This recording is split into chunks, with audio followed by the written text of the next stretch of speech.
Hi everyone and welcome to another episode of Grandmaster Games. And we continue the series with a game from another exciting contemporary player, Wesley So. Shout out to Olipals for subscribing to my Twitch channel for the second month last week, and Ravi for continuing his support with a subscription for the fifth month. Watches, who was the top chairer with 488 bits. Special thanks to him for sponsoring the prize fund of my Blitz Arena at Leeches last week as well. Gina Rook, the second top chairer with 101 bits. The King Charles Cav, third top chairer with 100 bits. Simon Twitch at fourth with 55 bits. Elias Hamimi with a donation of $3.9 and Blowfish Fugu with a donation of $0.6 last week. Thank you very much for the kind support. These people are awesome. The customary quote: "The beauty of chess is it can be whatever you want it to be. It transcends language, age, race, religion, politics, gender, and socio-economic background. Whatever your circumstances, anyone can enjoy a good fight to the death over the chessboard." And I agree with the English Grandmaster Simon Kim Williams on that one. Born in the Philippines, Wesley So is a Grandmaster, current World Fisher Random Chess Champion and former chess prodigy. He gained the Grandmaster title at age 14, then becoming the youngest Grandmaster. Wesley learned moving chess pieces around the age of 6, and as a child used to challenge people in his neighborhood to play with him. He has won the Filipino Chess Championship 3 times and the US Chess Championship in 2017 after beating Alexander Onischuk in a rapid playoff. Wesley has also won the 2015 Bilbao Masters, 2016 Grand Chess Tour and the 2017 Tata Steel Masters. He passed the 2800 ELO rating mark in 2017, becoming the 11th player to do so. In 2019, Wesley became the first official Fisher Random World Chess Champion after defeating Magnus Carlsen with a dominating 13.5 to 2.5 score. He represented the Philippines till 2014 and afterwards the United States. Rudolfo Tan Cardoso, who was a Filipino international master, said of Wesley's aggressive style of play as a youngster, "The young lad would sacrifice a queen or any other pieces in his arsenal to get a winning attack. He cannot afford decent training given by well-known grandmaster coaches and has to rely on his pure talent before competing."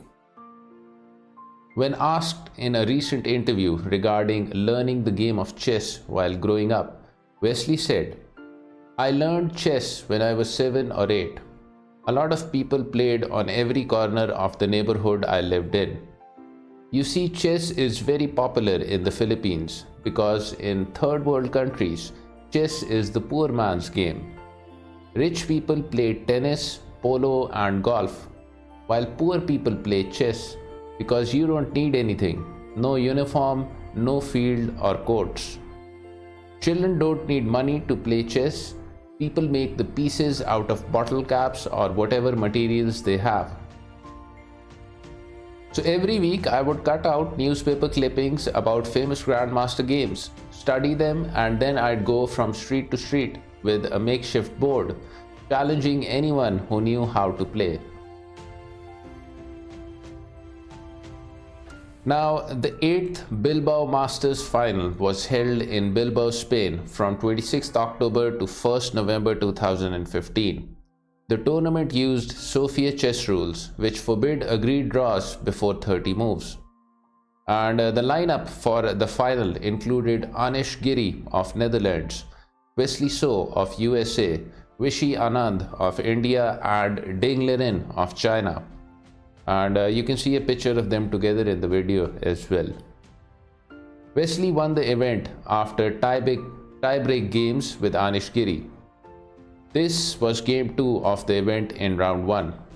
Wesley's opponent was Liren, the Chinese Super GM, who is the highest rated Chinese chess player in history. The first Chinese player to pass the 2800 ELO mark, and he also held a 100-game unbeaten streak, the longest in top-level chess history, until Magnus Carlsen surpassed it in 2019. So without further ado, let's get into the moves of the game. Wesley So with the white pieces and Liren with the black.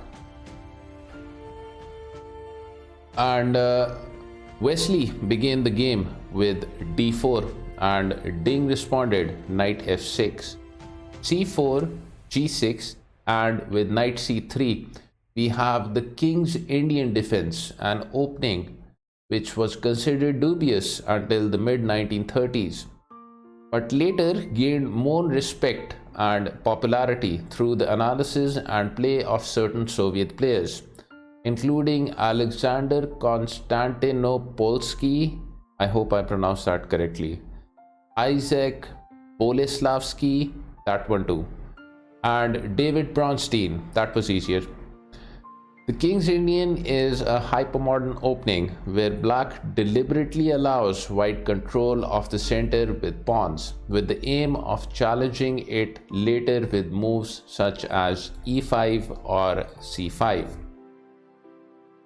Instead of knight c3, white can play knight f3 here, where the game can transition to the fianchetto variation of the King's Indian after bishop g7, g3, castling, bishop g2, d6, and castling, a line which is quite popular at grandmaster level. Black can respond with knight d7 here, preparing a later e5 pawn push, or it can also go for knight c6, where play can continue with knight c3, a6, d5, and knight a5, a rare case where the black knight is fine on the rim here, adding pressure to c4. Knight d2, c5, queen c2, rook b8, b3, b5, bishop b2, b takes on c4, b takes on c4, bishop h6, and f4, a position which has been reached in many master level games. Also, before f4, a common trap for white worth noting here is e3, because of bishop f5, where white is going to lose material after e4 being the best move. Bishop takes on d2, e takes on f5, and knight takes on c4. But knight c3 was played by Wesley in the game, and Ding continued with the book move bishop g7, where instead d5 leads to the Gruenfeld defense, another respected and popular opening for black. But bishop g7 by Ding, continuing along the King's Indian line, e4 and d6, where white has a few options to go for. One of them being f3, the Samish variation, named after Friedrich Samish, a German grandmaster who developed the system in the 1920s. And black has a variety of pawn breaks here, such as e5, c5, or even b5, which can be prepared with a later c6 or a6. And world champions Mikhail Botvinnik, Mikhail Tal, Tigran Petrosian, Boris Spassky, Anatoly Karpov, and Garry Kasparov have all played the Samish variation of the King's Indian. Play continues with castling and bishop e3, where e5 is the classical defense to the Samish, and Kasparov was a major advocate of this defense. Here, white can play either d5 or knight e2, maintaining the tension in the center. Alternatively, c5 is the Samish gambit by black. White can accept the gambit with d takes on c5, d takes on c5, queen takes on d8, rook takes on d8, bishop takes on c5 and knight c6, where black's activity here is believed to give sufficient compensation. White can also decline the gambit with knight e2. Another line is knight c6, where we have knight e2, a6, queen d2 and rook b8, known as the Pano variation of the Samish. A sample continuation here is bishop h6, b5, h4, e5, bishop takes on g7 and king takes on g7, from a game between Vladimir Bagarov versus Edward Gufeld, played in 1973. Though white had the initiative with over a pawn's worth of advantage here, Edward went on to win as black in dramatic style, which is remembered as a brilliancy of his and one of the most famous King's Indian games. After d6 by black, white can also continue with bishop e2, castling and bishop g5, which is the Auerbach variation of the King's Indian defense, named after Yuri Auerbach, a Russian grandmaster. And here e5 would be a mistake by black because of d takes on e5, d takes on e5, queen takes on d8, rook takes on d8 and knight d5, where knight takes on d5 is best for black. But now comes bishop takes on d8, winning the exchange for white and a much better position. As such, either c5 or knight a6 here are playable moves for black in the Auerbach variation. Another move for white after d6 by black in this position is f4, the 4 pawns attack, where play continues with castling and knight f3. White gets a massive center over here, although at the cost of falling behind in development. And this is the most aggressive method for white in the King's Indian defense and was seen often during the 1920s. Black can go with knight a6, which is the modern variation in the 4 pawns attack. c5 is the main line, however, with d5, e6, bishop e2, e takes on d5 and c takes on d5. And here black can proceed with bishop g4, rook e8 or b5. Which leads to sharp and dangerous play. And bishop takes on b5 here gives black the initiative after knight takes on e4, knight takes on e4 and queen a5 check.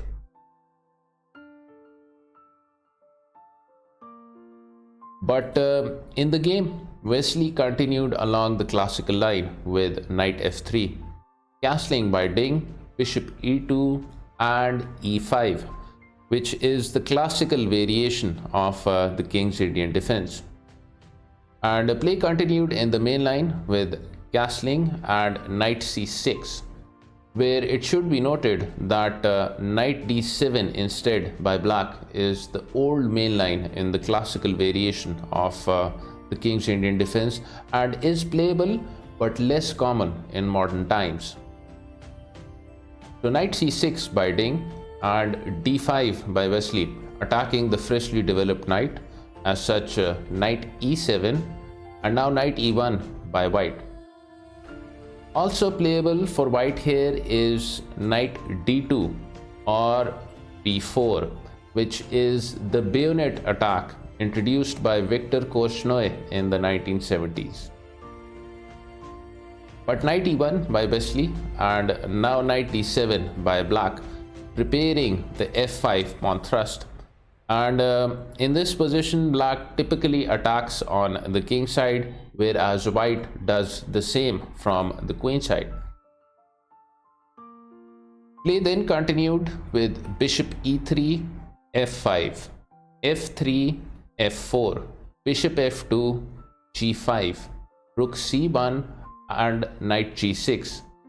And here Wesley went for the pawn break, c5, and Ding responded with knight takes on c5.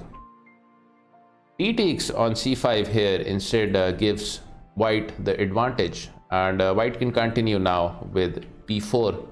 And if black does some more pawn grabbing with c takes on b4, then comes knight b5 with almost 3 pawns of advantage to white here. As such, knight takes on c5 by black, and now b4 by Wesley attacking the knight, which goes to a passive knight a6. Knight d3 rerouting the knight over to the queen side and defending the b4 pawn. And Ding continued his pawn storm on the king side here with h5. Knight d5 by Wesley, threatening to take the pawn on a7, which is attacked twice. As such, b6 by black. Bishop e1 by white, rerouting the bishop since it was getting dominated by black pawns along this diagonal. And rook f7, where the rook can move around on black's second rank, targeting any open files later in the game. Bishop d2, bishop f6, and knight f2, adding some extra protection to the g4 square. Queen e8 eyeing the knight on b5, queen a4, bishop d8, queen a3 and g4 by Ding, going for a pawn break. F takes on g4, h takes on g4 and knight c3.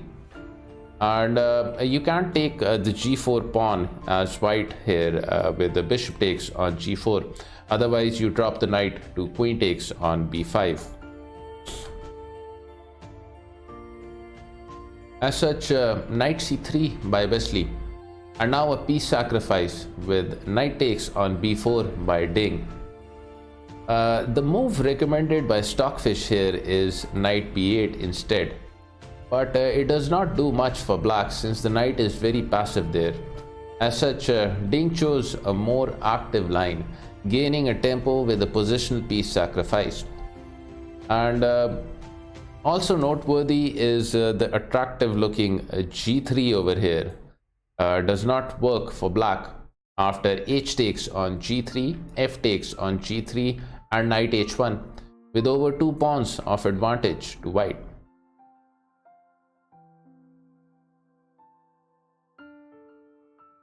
So knight takes on b4, queen takes on b4 and f3, attacking white's thin pawn structure on the king side as well as the bishop. As such, bishop f5 by Wesley, and g takes on f3 instead here is bad for white since it exposes the king dangerously after g takes on f3, opening the g file. And if bishop b5 now, then queen e7 with almost 3 pawns of advantage to black. So instead, bishop f5, queen e7 and g3, Wesley rightly keeping files closed around the white king. Rook h7 pressuring h2, and queen c4 by white, looking for play in the light squares on the queen side combined with the light bishop. Rook h8, queen c6, attacking the a8 rook. But now queen h7 by Ding, threatening an immediate mate on h2. But thanks to the f2 knight, white has the resource h3 here. So now rook b8, moving the rook away from the threat. Knight d1 and a6, where Wesley found the best move here with queen e8 check, which keeps the initiative going for white. Bishop d3 instead is not so good for white after bishop d7, where white's initiative on the queen side is cut short. So queen e8 check by Wesley and king g7. Alright, you can pause the video here to find the best move for white.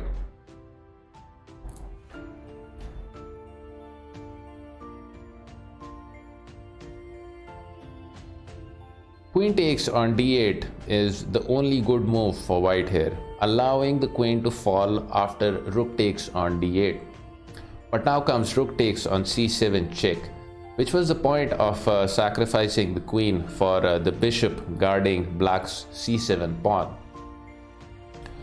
Bishop d7 blocking the check, and with rook takes on d7 check, white gets 3 minor pieces for the queen. Rook takes on d7, bishop takes on d7, g takes on h3 and king h2, where the king is safe as a house cozying up under an enemy pawn. And now rook d7 by Ding, which was an inaccuracy, giving white an edge of over 3 pawns. King h8 is recommended by Stockfish, which keeps white's edge to around 2 pawns. But rook b7 by black and bishop e6 by Wesley, retreating the bishop slightly. Knight f8, bishop f5, queen h5 and knight g4, where knight e3 is also playable for white. But knight g4 by Wesley and knight d7 by Ding, which was a mistake, and better was rook f7 instead, which keeps white's initiative to a minimum. With knight d7, white gets over 5 pawns of advantage, and once again Wesley found the best move here with bishop h6 check. King h8, knight e3, rook c7 and bishop takes on d7, which was inaccurate by Wesley as it reduces white's advantage. Better was bishop e6 followed by knight f6, where white keeps an advantage of almost 5 pawns. But bishop takes on d7, so now rook takes on d7, rook takes on f3 opening the f file, rook f7 by Ding challenging the white rook, but rook f5 by Wesley, forcing black to capture with rook takes on f5. If you go for queen g6 over here instead, then comes bishop f8, and if rook takes on f5 now, then e takes on f5, where black's d pawn will fall after the queen moves, and the 2 knights along with the pointy thing will continue the party for white. As such, rook takes on f5, e takes on f5, queen f7, bishop g5, and here Ding blundered with b5. Instead, queen f8 or king h7 offers the most resistance, although it's still winning for white after that. But with 3 minor pieces against the queen, black could at least hope a little for a mistake in calculation from his opponent. But b5 was played in the game by Ding, giving white a winning advantage of almost 9 pawns. And Wesley continued with the best move here, knight h6, attacking the queen. Queen f8, f6, and king h7. But it's too late for black now. Knight e5 by Wesley. And it should be noted that knight g4 instead here would be a bad blunder by white and leads to a draw after king g6, bishop d2, queen a8, f7, queen takes on d5, king takes on h3, queen h1 check, knight h2, king g7, bishop b4, queen c1, knight g4, queen h1 check, and knight h2, where black gets in a 3-fold repetition. As such, knight e5, king g6, bishop h4, e4, f7, e3, bishop e7 and e2, which is another mistake by Ding, and queen takes on f7 instead is better. But at this point it doesn't really matter because black is getting crushed either way. So e2 and knight h4 check, king h7, bishop takes on f8 and e1 queen. But now bishop takes on e6 with a little over 70 pawns of advantage to white. King played on here for a bit with queen f2 check. King takes on h3, queen f1 check. King g4, queen c4 check. Bishop f4, queen e2 check. But after knight e3, Ding resigned. And a sample continuation here can be king g7, bishop e5 check. King f8, bishop d6 check, with mate to follow soon.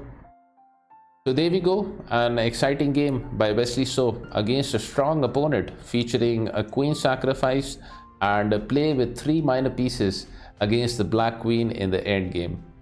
Hope you enjoyed the video and the game. Till next time, take care.